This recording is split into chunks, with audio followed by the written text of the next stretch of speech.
Okay guys, in the previous chapter we were talking about the legislative branch at the state level. In today's lesson we're going to talk about the executive branch at the state level. So the executive branch at the federal level is the president, and at the state level it is the governor. So a couple of key words here is a governor, who is the leader of the executive branch of the state government, and then lieutenant governor is similar to the vice president. They would be like the vice governor. Then there's Secretary of State and Superintendent of Public Instruction, but we'll get to those a little bit later in the lesson. So the governor is the most important person in the state government. Each state has its own laws about who can be governor, but they have pretty similar qualifications, and they're similar to the qualifications to be president, but not exactly the same. The governor must be a U.S. citizen and must live in the state where they are trying to be the governor, and they usually have to be 30 years old.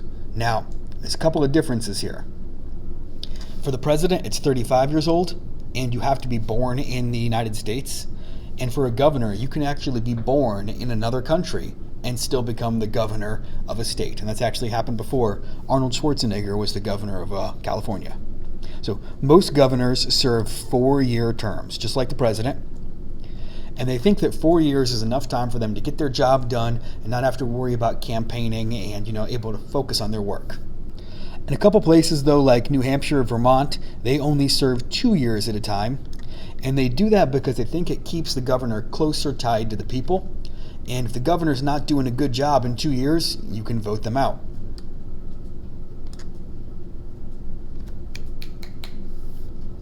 So running a state is similar to running a country.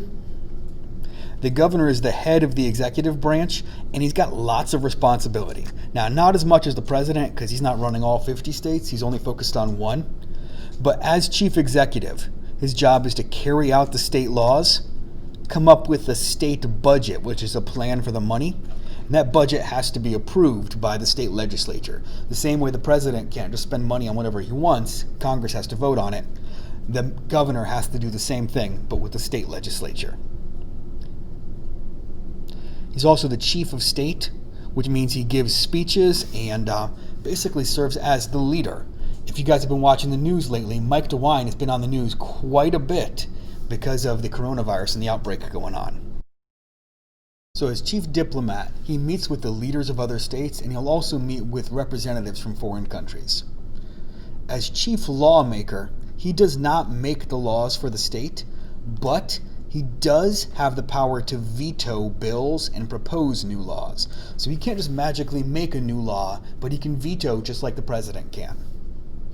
He's also the commander-in-chief. And in the president's case, he's in charge of the army. But in the governor's case, he's in charge of the National Guard. And he's not allowed to use them for fighting and things like that. He's only allowed to use them for natural disasters and emergencies. He's also the party chief. And what that means is his job is to be a good face for the political party, the Republicans or the Democrats typically. And if they do a good job, they will hopefully get more of their teammates elected. Hey. So you guys can see all the comparisons I've made so far between the president and the governor, and there's lots of similarities. The similarities in their responsibilities and similarities in their powers, but they're not exactly the same. The governor's powers are limited to one specific state. Okay guys, so now what I need you to do is open up Google Classroom, and you are going to work on Chapter 12, Lesson 1.